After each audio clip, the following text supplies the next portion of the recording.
형제가 여러분 안녕하세요. 오늘은 5월 24일 목요일 성소 하나님이 임재하시는 곳이라는 제목으로 출애굽기 25장 1절부터 22절까지를 묵상하겠습니다. 1절 여호와께서 모세에게 말씀하여 이르시되 하나님께서 모세와 함께 40일 동안 그 구름 가운데서 시내산 정상에서 모세와 만나 주셨습니다.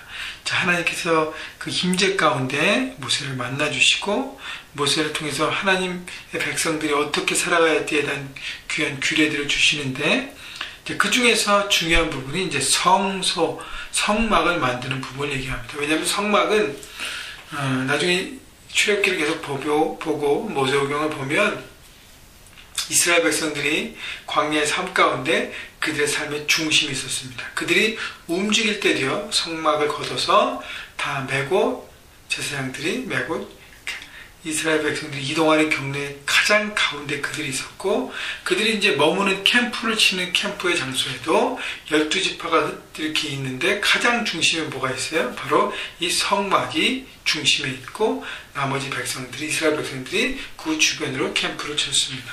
결국 그들의 삶, 이스라엘 백성들의 가장 중심이 되는 예배, 하나님의 임재를 경험하는 하나님 중심으로 살아가는 삶의 방법을 하나님은 모세를 통해서 가르치신 것입니다. 여러분, 우리가 성막을 만드는 하나님의 말씀을 듣고 성막이 어떤 내용인지를 보면서 우리의 삶의 중심에 하나님의 임재를 경험하는 성막, 바로 예배, 무엇이 얼마나 어떻게 중요한지를 여러분 돌아볼 필요가 있습니다. 그래서 하나님 중심으로 살아가는 것, 예배, 하나님과의 만남, 묵상, 우리 큐티 하잖아요. 이렇게 하나님 중심으로 매일매일 살아가는 삶이 얼마나 중요한지를, 이것이 얼마나 귀한 삶의 시스템인 것을 여러분 생각하시고 묵상하시고 그렇게 붙잡으시고 적용하시는 여러분 모두가 되시기를 바랍니다. 2절 이스라엘 자손에게 명령하여 내게 예물을 가져오라 하고 기쁜 마음으로 내는 자가 내게 바치는 모든 것을 너희는 받을지니라. 모세에게 말씀하시되 이스라엘 백성들이 각자 자기의 예물을 가져와서 성막을 지으라고 말씀하십니다. 그런데 예물을 가져오는데 조건이 있습니다. 기쁜 마음으로 내는 자의 것만 받으라는 것이죠. 여러분, 억지로 할 수 없어서 내는 것 하나님 기뻐하지 않으신다는 거예요. 우리가 하나님께 드리는 헌신의 자세, 예물을 드리는 자세는 기쁜 마음으로 드려야 하는 것입니다. 3절부터 보면 필요한, 성막을 만드는 데 필요한 물품을 얘기합니다. 7절까지 금, 은, 놋, 청색, 자색, 홍색 실과 배실, 염소돌, 수양의 가죽, 해달의 가죽, 조각목, 등유와 관유에 드는 향료, 향을 만드는 향품, 호마노, 에봇, 흉, 폐에 물릴 보석, 여러 가지들이 있어요. 이 모든 것들이 이스라엘 백성들이 드려야 될 품목이라는 것이죠. 그렇기 때문에 귀한 것을 드리라는 거예요. 우리가 하나님께 드릴 때 귀한 것을 드려야 하는 것입니다. 내가 쓰고 남은 것, 내게 필요 없는 것을 하나님께 드리는 것이 아니죠. 내 안에 가장 귀한 것, 고귀한 것, 소중한 것들을 하나님께 드리는 사람이 되어야 합니다. 여러분, 우리가 매일매일 하나님의 사람으로 살아가고 또 하나님의 백성으로 살아가면서 하나님의 주인 되심을 살아갈 때 우리가 중요한 것은 하나님께 드림이라는 거예요. 그 예배의 가장 중요한 요소 중에 하나가 드림입니다. 그렇기 때문에 기쁜 마음으로 드리고 소중한 것을 드리는 것. 8절 내가 그들 중에 거할 성소를 그들이 나누어 짓되 9절 무릇 내가 내게 보이는 모양대로 장막을 짓고 기구들도 그 모양을 따라 지을지니라. 하나님께서 성막을 구체적으로 디자인하여 주십니다. 그 모든 성막에 들어갈 모든 기구들이 어떻게 만들어져야 되고 어떤 크기로 어떤 모양으로 해야 될지 하나님께서 모든 것을 말씀하십니다. 그렇기 때문에 이 성소의 중심은 바로 하나님, 나를 위하여 짓더라는 것입니다. 내가 원하는 대로 하나님의 교회를 세우는 것이 아니에요. 내가 원하는 대로 묵상을 하고 예배하는 것이 아닙니다. 하나님께서 디자인하신 그대로 순종하는 것이 필요한 것이죠. 그렇기 때문에 성막을 짓되 예물을 드려서 성막을 만들 때 하나님 앞에 드리고 그 다음에 성막을 짓는 헌신들이 필요하다는 것입니다. 여러분, 그래서 우리가 하나님께 예배할 때도요, 그냥 아무 준비 없는 마음이 아니라 물질을 드리고 마음을 드리고 중심을 드리는 헌신으로 나가야 된다는 것이죠. 그것이 기뻐하는 마음으로, 그래야 하나님과의 만남이 구체적으로 이루어지고 하나님 앞에 귀한 백성을 우리가 하나님의 그 부르심에 따라 살아갈 수 있다는 것입니다.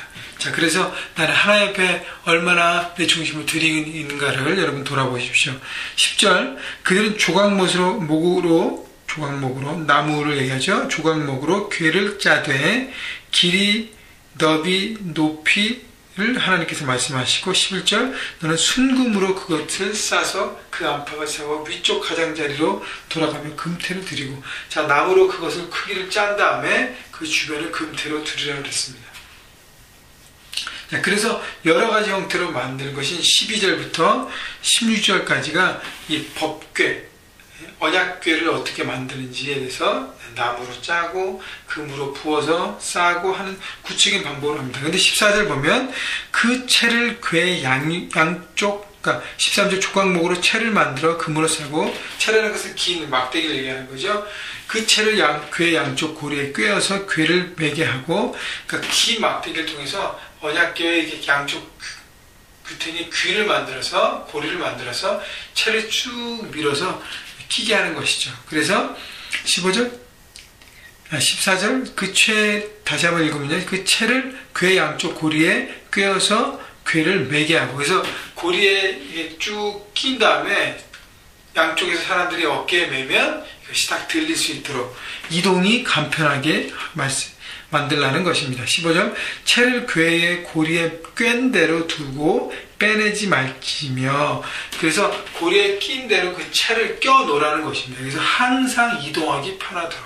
하나님의 그 법궤는, 성막은 항상 이동하기에 편하게 만들어져 있습니다.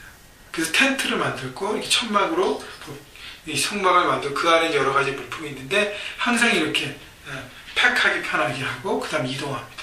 그리고 다시 언팩, 다시 풀어놔서 또 만들고, 그 모든 것이 용이하게 하고, 거창스러운 그것이 아니라 하나님의 임재를 경험하는 모든 것들의 필요한 부분들을 만들어서 항상 어디로 가나 어디에 있거나 삶의 현장에서 하나님의 임재를 경험하고 중심으로 살아가는 것을 위해서 만든 것이죠.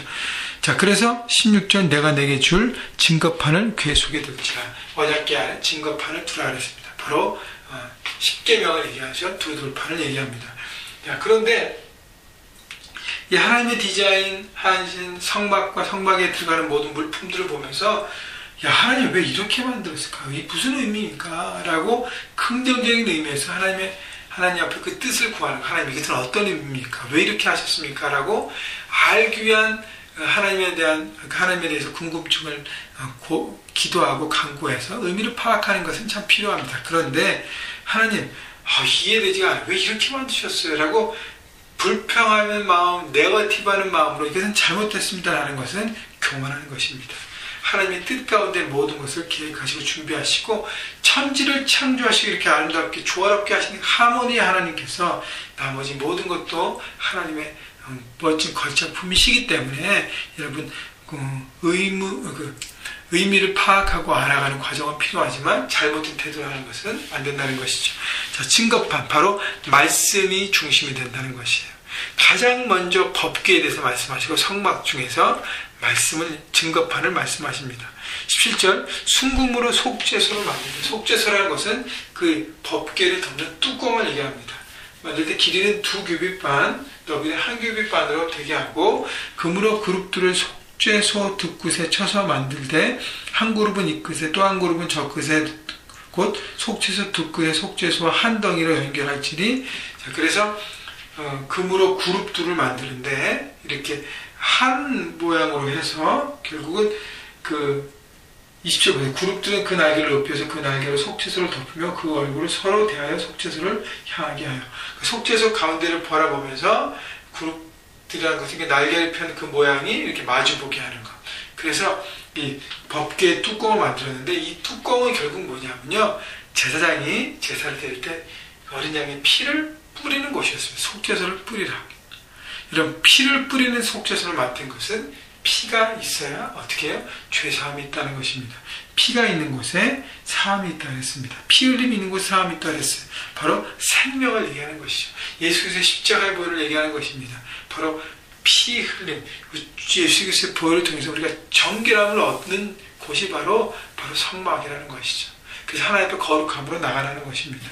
21절 속죄소를 교회 위에 얹고 내가 내게 있을 증거판을 교회 속에 넣어라. 거기서 내가 너와 만나고 속죄소에 곧 증거계 위에 있는 두 그룹 사이에서 내가 이스라엘 자손을 위하여 내게 명령한 모든 일을 내게 이르리라.